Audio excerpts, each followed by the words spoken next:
Very good morning to all of you. Today I am going to explain you all the fourth key feature of Indian Constitution, that is the fundamental rights. A modern state gives certain basic and fundamental rights to its citizen.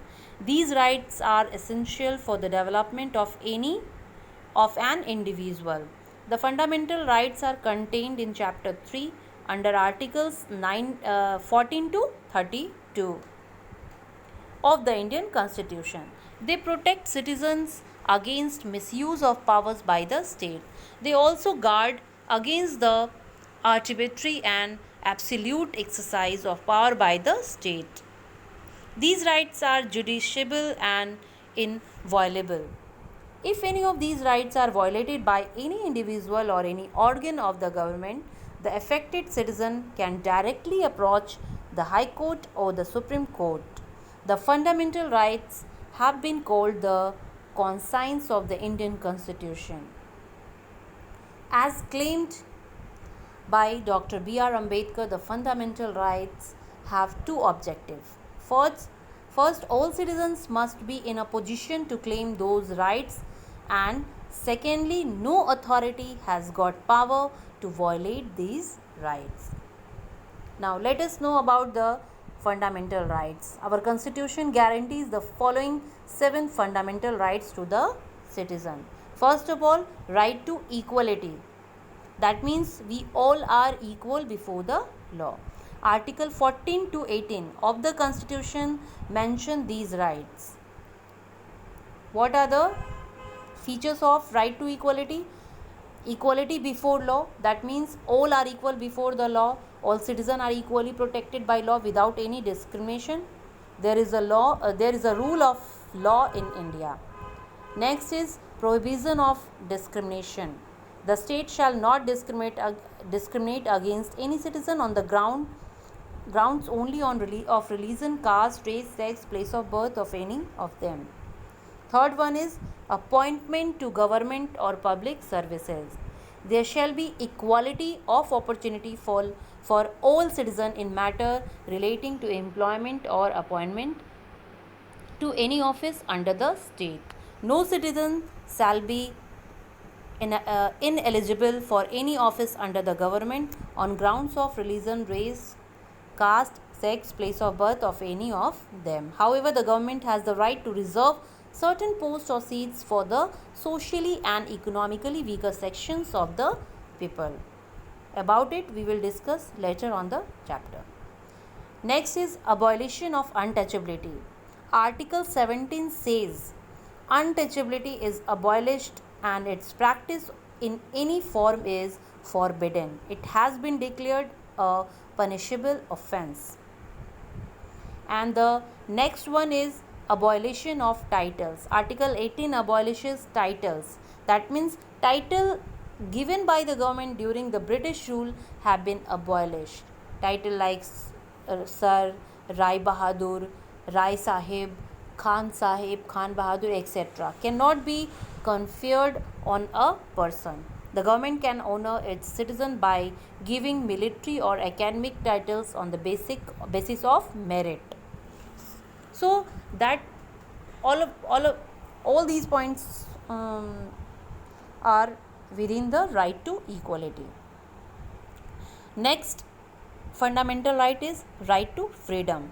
Article 19 to 22 of the Constitution guarantees the right to various freedom. Let us know about them. The freedom of speech and expression, the freedom of assemble peacefully without arms, the freedom to form association and unions, the freedom to move freely throughout the territory of India, the freedom to reside and settle in any part of the country, the freedom to practice any profession or to carry on any occupation, trade or business as per one's choice. So all these are the freedom given by the freedom of right of freedom. Now let us know about the next fundamental right. This is right against exploitation. Article 23 of the Constitution prohibits forced labor, work without payment, or begar, and immoral traffic in women and children. Article 24 prohibits the employment of children below the age of 14 in factories and mines. That means all are um, forbidden. Now, the next fundamental right is right to freedom of religion. That is Article 25 to 28 guarantees religion freedom. These rights are freedom of conscience and the right to follow, practice and propagate any religion.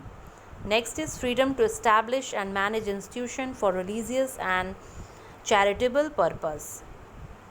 Next is the government would not charge a tax for the promotion of any particular religion, and also religious education can't be imparted in educational institution maintained wholly or partly by the state. All the provisions under the right to religious freedom are subject to public order, health and morality. Fifth fundamental right is cultural and educational rights.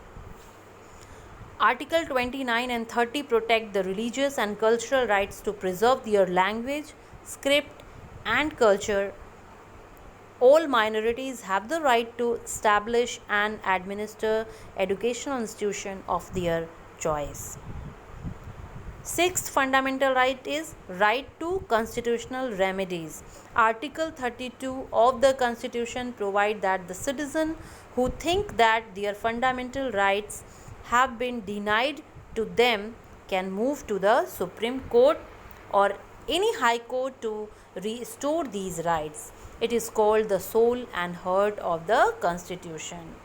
And this is the last seventh fundamental right, the right of children to free and compulsory education or right to education, that is RTE.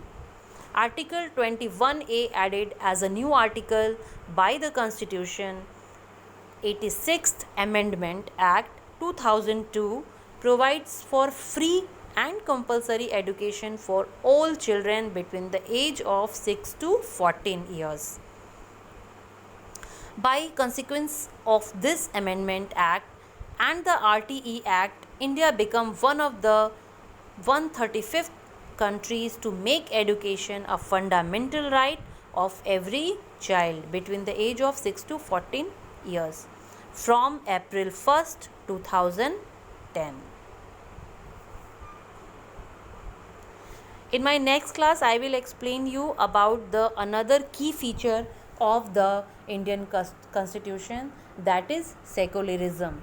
What is secularism and how it is important key feature of Indian Constitution. Okay, thank you.